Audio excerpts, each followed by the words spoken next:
So I'm a fourth year engineering student. I love software and I'm studying software. And I'm working as a software developer in a startup with my college. So after the LM program, first of all, it was a mental, boost for me that I knew I could achieve the score. That was a huge boost for me. I felt that the goal that I had, the score that I was aiming for, was within reach. Meaning for me before the course wasn't even a factor. I have just one major tip. Always fill your error log. Everyone, welcome to another debrief session of e-GMAT. Today we have with us Samarth Arora, who has scored a 710, which is a 90th percentile overall. And not just that, he has also scored a 90th percentile in verbal, which is a V40 score. And congratulations, Samarth, and welcome to our debrief session. And how are you feeling after this score? Thank you for having me, Akash. I'm feeling relieved most of all because now I can have some time to reassess and Mhm. actually I can have some time for the things I love doing, and I'm finally off the prep phase, so I feel relieved. Yeah, so finally, like done, the GMAT is ticked off for right now, as of right now. All So right, now. yes. So before we actually get into the nitty-gritties of your preparation, actually, so let's just talk, let's just talk about your background, actually. So our viewers would love to know about you a little bit. So I'm a fourth year engineering student. I love software and I'm studying software, and I'm working as a software developer in a startup with my college. Okay. And yeah, that's about it. Okay. So yeah. So after like, when did you actually thought that, okay, fine, now it's the time for the MBA and now I have to actually prepare for the GMAT exam? So I was uh, at my internship this year in June. So in my internship, I got a taste of what actual software development looks like and how everything goes around there.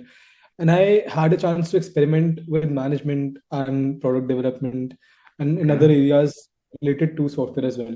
So I Right. discovered that the software wasn't exactly challenging me to my full abilities, and there's something that I enjoyed on the management side of things Right. along with it. So that's when I decided I needed to prepare for GMAT and I needed to do an Mm-hmm. MBA.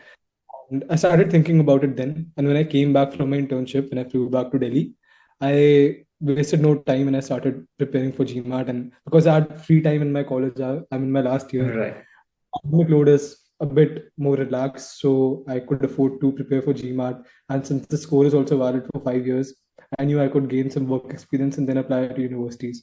So that's how I Right. took the call, start preparing for GMAT. Right, perfect. So like you're mostly looking into like product management roles or probably like techno management, more of techno management roles. I'm still waiting on the experience I gain in the next few years to have a Right. clear answer on that. But as of now, product management primarily. Yeah. And time will tell, actually, the actual experience will tell what I finally choose. But product management right now, inclining towards it. Perfect. No, perfect. I'm sure that you will definitely excel in whatever field you choose.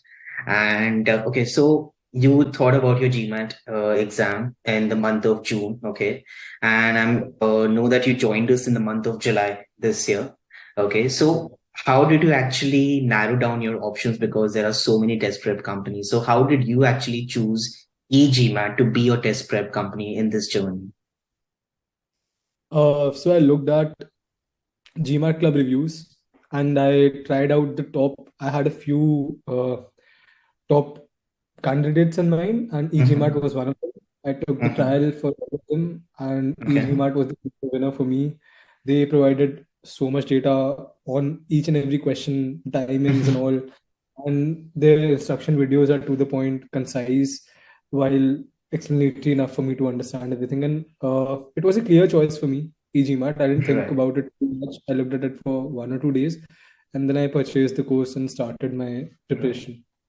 So you started using the portal and you like liked how the information was actually laid out in front of you on the portal. Yeah, definitely that was a very strong point for me. And I also Hmm. took the Sigma mock. I think I took that after I purchased the course. Okay. No, actually, I looked at the Mhm. videos on the data they provide.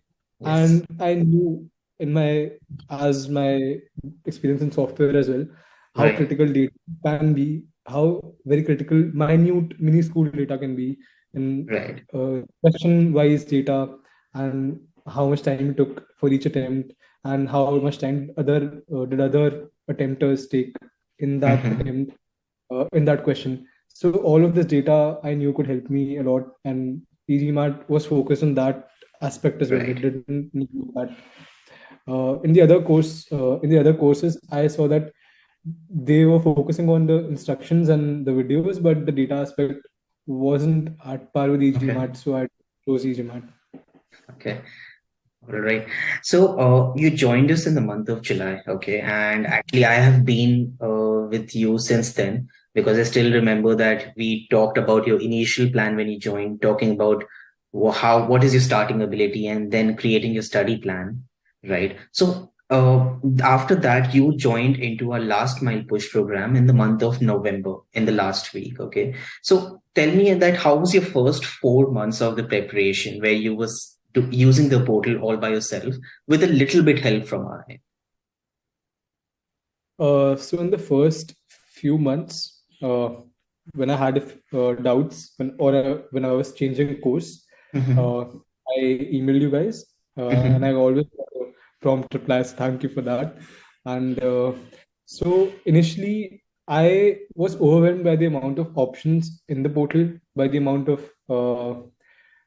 things you could do within the portal. Let's take Scholaranium, for example. There are so many options: OG mocks, custom quizzes, ability quizzes, and I was overwhelmed. So I didn't know how to use those in their most beneficial way, right? And Mm-hmm. beneficial is not just a generic benefit, right? How could I Right. look at my weaknesses and focus on that using the portal? So I was just doing the modules, the instruction modules, and Mm-hmm. I pay much attention to the Scholarium side of it and the other options that I did not understand. But Right. after the last mile program, I was guided on how to use those in my preparations scenario as well, and how to Right. really pull in on the weaknesses and get those ironed out using those tools. So that Right. was a difference I noticed after the last mile program. Right. And I believe I still remember that I think around the month of September, October, I even reached out to you that you were getting a little bit inconsistent in your study because of the office pressure that you were having. So how were you actually coping up with that at that point of time? Yeah, at that point of time, I did not cope with the pressure well at all. So I was inconsistent. So I took about 2 or 3 weeks. I did not log into the portal, I think, Yes. and I got a little off with my preparation. So that is a big mistake I made. I had considered that as something I could do well if I decide to give it a Okay. go, Mm-hmm. and again. But during that time, I did not cope with that well. I coped with the pressure well in the last 10 days. Uh, Mm-hmm. uh, but in that time, in October, I think I was off in my Yeah, preparation. no, definitely. I can totally understand that sometimes like life happens and there are so many project deadlines and it was a startup experience for you as well. So definitely I can totally relate to that. So yeah, so in the LM program as well. So tell us a little bit about your experience in the last mile push program, like about the study plans and about the inputs that you got and what basically changed in your study approach after that. So after the LM program, first of all, it was a mental, boost for me that I knew I could achieve the score if, uh, e-GMAT is reaching out and offering that program to me for free. So that was a huge boost for me. I felt that the goal that I had, the score that I was aiming for, was within reach. Mhm. Right off the bat, that was the biggest mindset change. And I noticed that I was a lot more consistent after Yeah. that, because the plan that you and I agreed upon and the plan that you designed for me was so granular. Everything was laid out. So I knew exactly what to do. I could be Right. regular. I didn't have any decision related time loss, right? I knew Right. what to do every day when I got to study. So I knew how much days I can take for every Mhm. aspect of the plan. So I got a lot more regular. My study approach was a lot more structured because I knew how to use the Right. tools, as I mentioned, Right. and I knew what abilities I was aiming at. People usually, what they do is they have a final score Mhm. and they don't have checkpoint scores. That is very important, Right. which the plan offered me. I knew I had to get to an 85th percentile now. I had to get to a 90th percentile now. This is the score I want to achieve. This is the threshold. So, I mean, you won't reach your target suddenly, right? You will Right. need to go Gradual through those improvement. checkpoints. Yeah, there's a gradual, natural course of improvement that everyone follows. So the plan helped me stay on track with that uh, Right. gradual flow, right? Right. So those are the biggest ways in which the LM program helped me. Right, because like even I remember that when I first analyzed your account in the month of July, your starting ability was around 670, 660. And when we joined, like recruited you for the LM program, you were still around the 670, 680 kind of level. And definitely the consistencies in the plan actually were the major reason for that. But I'm glad that you became a lot more consistent in the LM plans and basically your inputs as well. And if you felt that some minor tweaks are needed here and there, you actually made them yourself because you started understanding yourself what exactly is needed to reach to the 90th percentile score. And I'm glad that you did all of that within the last 25 days. Yeah, so one of those things was for me that once I took the time off from the preparation, I was Mhm. not on track, right? So Mhm. I had about 25 days left and the entire verbal section left. So I had a math background, so I knew I could do well in quant. I didn't know how that decision panned Yeah. out in retrospect, but I took the call to, which is not the uh, call that I advise anyone to take, but I had to take it because I had 25 days and no experience in the verbal Yes. preparation and somewhat a decent experience in math. I've prepared for math competitive exams before. So Yeah. I took the call to switch to verbal preparation in the last 25 days. I wrote to you Yeah. about it, I remember. Yeah. And I told you that I understand it's not the right course of things, but I decided to do it anyway. And Yeah. you actually appreciated me on the uh, choice I took then, considering my Yeah. scenario, my specific scenario. Yes. So that helped because verbal, I was at a V33 back then, Yeah. and I had to go a long way. So Yeah. I had 25 minutes. And finally, I think it was a good call because I scored a V40. So there was definitely some Yeah. improvement that happened at that time that was very critical. Yeah. So that is a call I took for myself. Sometimes that's Right. needed, which is maybe not the Definitely. ideal course, but looking at the situation, the best possible course. Yes, definitely. And you've come a long way in the verbal because your starting score in the verbal was actually a V28 in your first mock. Yeah. So you've actually improved 12 points in the verbal. Okay. And that's a phenomenal improvement in verbal, considering the fact that you're one of the non-native speakers and like all these things that you need to do within the last 25 days. So tell us a little bit about more about your verbal preparation, that how you exactly reached the V40, the 90th percentile score. Like we'll start with the SC. So how was SC preparation for you on the portal? SC preparation for me, when I started, the course starts with grammatical rules. And I hadn't looked at grammar in that way ever. It was more of an intuitive approach for me. I read a lot.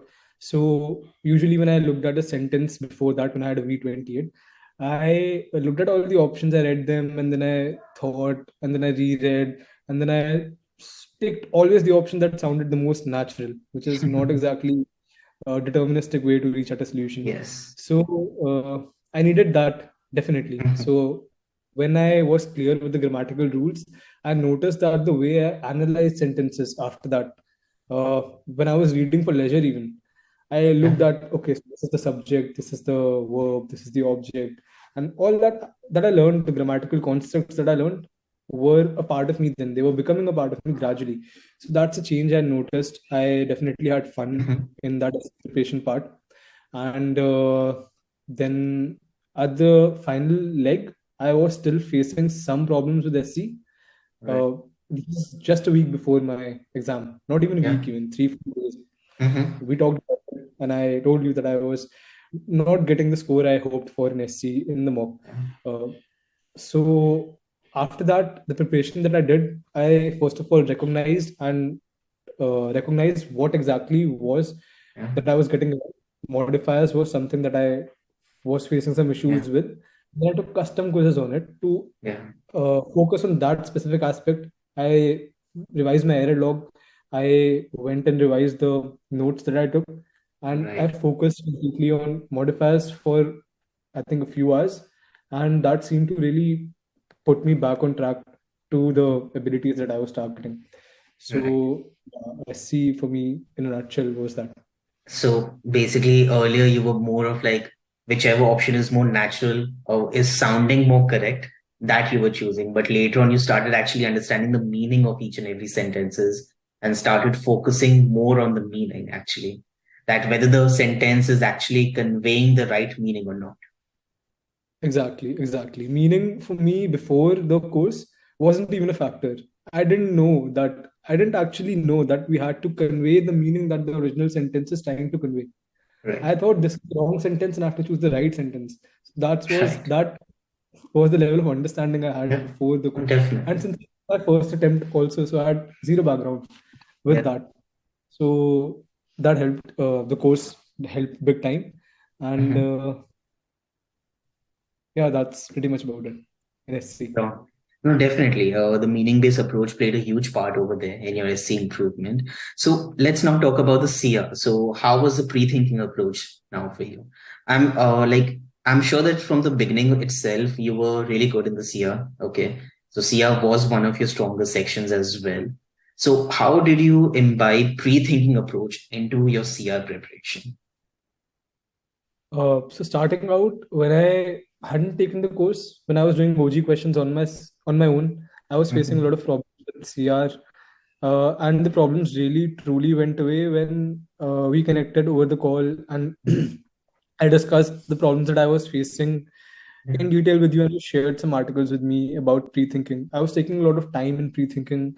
I was even in the test readiness phase, I was writing each and every point Yeah. down. I was taking way too much time. So the timing factor for me, in my own specific case, again, not for Yeah. everyone, but for me, was playing a negative role. I was taking Yeah. more than 2 minutes and 30 seconds for, on average, for most questions. Right. And I noticed that if I take lesser time actively, if I write less and focus on Mhm. understanding it on the first pass, not making notes. If I did that, I was scoring better. And for Yeah. pre-thinking, I knew I could not skip it. I usually, when I was taking too much time with the notes and stuff, and I was taking over 2 minutes before I reached the options. So that Right. was really bad strategy, and I skipped on the pre-thinking. And I thought in my head that I have to at least look at the options. So the Right. pre-thinking, I mean, was something that went to the sidelines, which is not good, and that was costing me a lot. So once I knew that pre-thinking was something I couldn't compromise on, and I knew Mhm. that could I could read the question in the first pass and comprehend the Right. meaning and the make the inferences that I need to in the first pass. Once I Right. really imbibed that fact in my Yeah. blood, then I was Mhm. able to prove in Yeah. CR. No, I still remember, like, after we had that session on the pre-thinking, so you were having issues with the assumptions, but after that session on the pre-thinking, you were clearly able to actually get your assumptions clear in your head even before you reach the options. So when you reach the options, you actually were much more clear that, okay, fine, these are one or two assumptions that can be a possibility, and out of these, it has to be one of them. And that's exactly what exactly played a big part in your CR. And see, RC definitely was one of your stronger areas as well because of your reading aspect. And I still remember you could actually read an entire RC passage like within like 2.5 minutes, I think, or like in less than 3 minutes, yes. And that was one of your stronger areas in RC. So how do you deal with the RC passages? So RC was my strong point, as you said. That I've been reading for leisure since I was a kid, right? So I Mm-hmm. didn't face a lot of problems in RC, and I used in the actual test, I used the time that I saved in RC on areas that I was weak in, like CR and some questions of SC. The harder questions did get me confused for a while. So I used the Mm-hmm. time I saved in RC in those Yeah. areas. So I was trying to get my time even further down Yeah. uh, in RC preparation, and still RC I wasn't perfect in it. Yeah. There were some aspects, especially the business and economics Yeah. passages and some passages of humanities that I faced some problems in. And Mm-hmm. e-GMAT offers that level of granularity in your preparation that you can choose to just do those passages and get better at those. Uh, and it makes a difference, a lot of difference Yeah. actually. If you take custom quizzes on the topics that you're weak in RC, it Right. makes a world of difference. Science passages for me were easier to comprehend. I wasn't taking as much time. Mm-hmm. So I didn't focus too much on that, and I used the time I saved in business and economics, and I improved even further. And I was able to use the time I saved in CR and Right. SC. Yeah. Perfect. Perfect. No, definitely. You did all the hard work that was exactly needed to reach the 90th percentile in verbal, and I'm really very proud of that aspect as well. And I still remember that, right, you had an exam on the 16th December, and right before the exam, like around 10 days ago, you had a viral fever.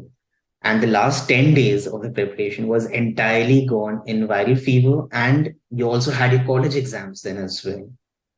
And or in between all of this, how did you actually manage your GMAT preparation?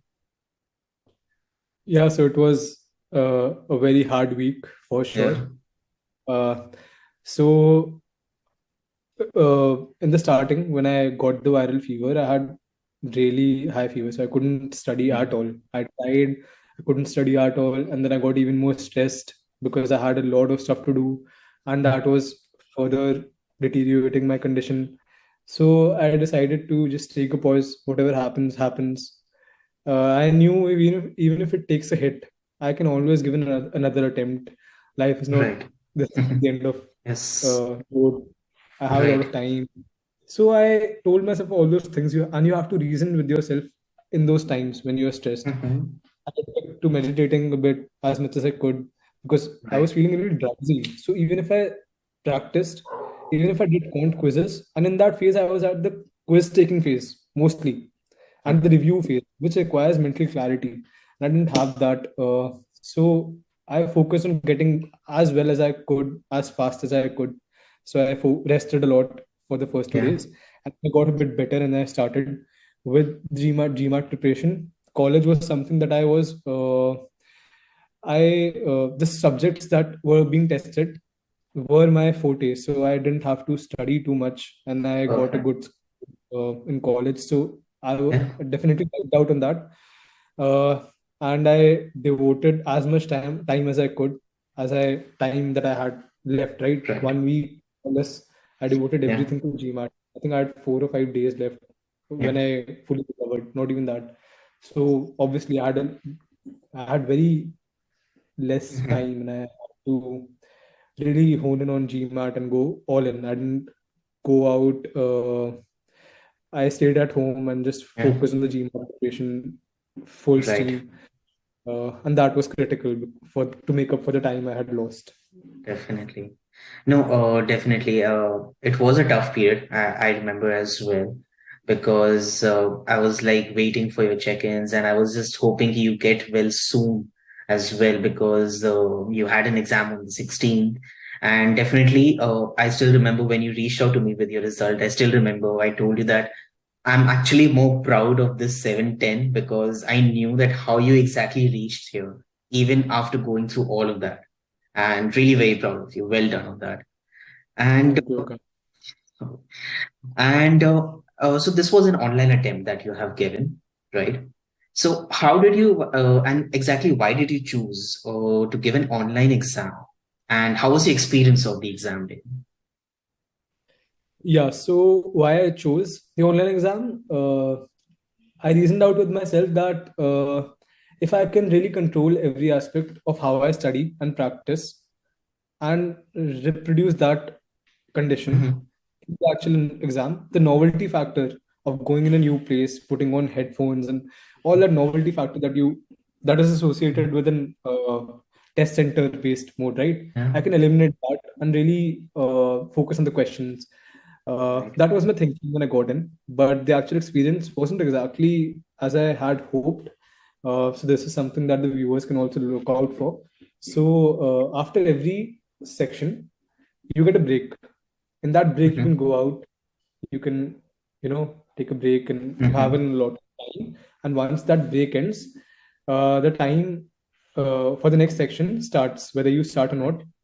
The break doesn't extend.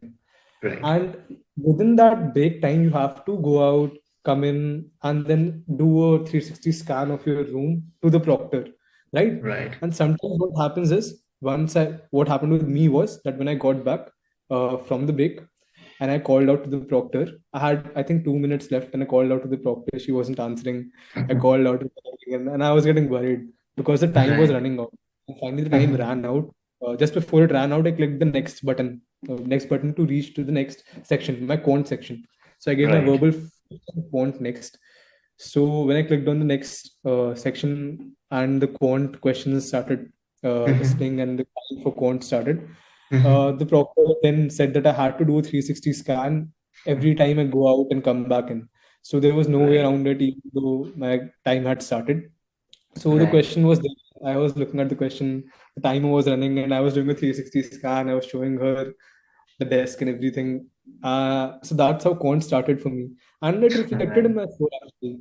Quant was one of my strong subjects. I was expecting a Q50 in that, if not a Q51.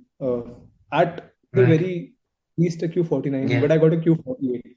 So that aspect did take a toll. So watch out for that.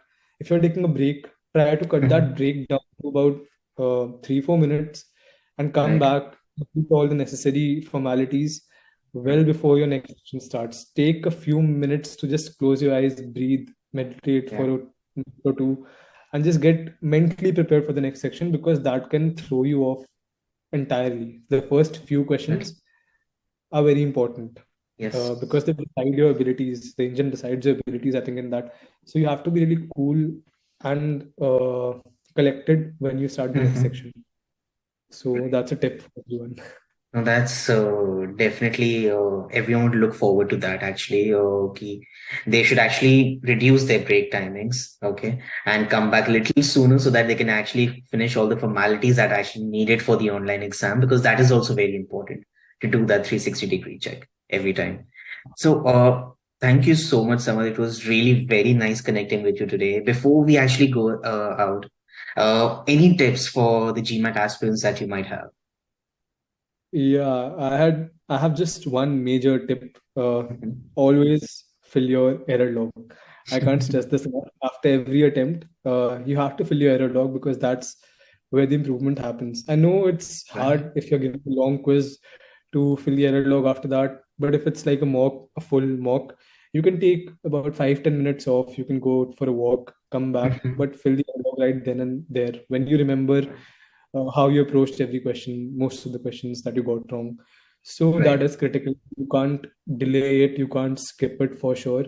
Because Right. if you do skip it, no improvement happens. I've noticed that. I've made this Yeah. mistake. And you pointed out that if you're not filling your error log, you're not improving. I saw that in my scores. I wasn't improving. I wasted a lot of time, which could Mhm. have been beneficial for me. Took me to an even higher score, but I didn't do that. I paid the price. But Right. that is something that filling your error log is something that you can't miss out on. No, definitely. And not just filling out, but guys, do also revise your error log regularly. To revise Yeah, like about the last 5 to 10 entries on a regular basis so that you are always in touch with the errors that you have made earlier. So definitely well said, Samad. It was definitely the one of the major, and error log should be your best friend in your GMAT journey. It has to be your best friend over there. So yeah. absolutely. Definitely. So thank you so much, Samarth, for all of that. It was really nice connecting with you and knowing entirely about your journey. And all the very best for your future steps. I'm definitely sure that whatever comes ahead in your road, you will definitely excel in all of that. And all the very best. And thank you so much for all of this.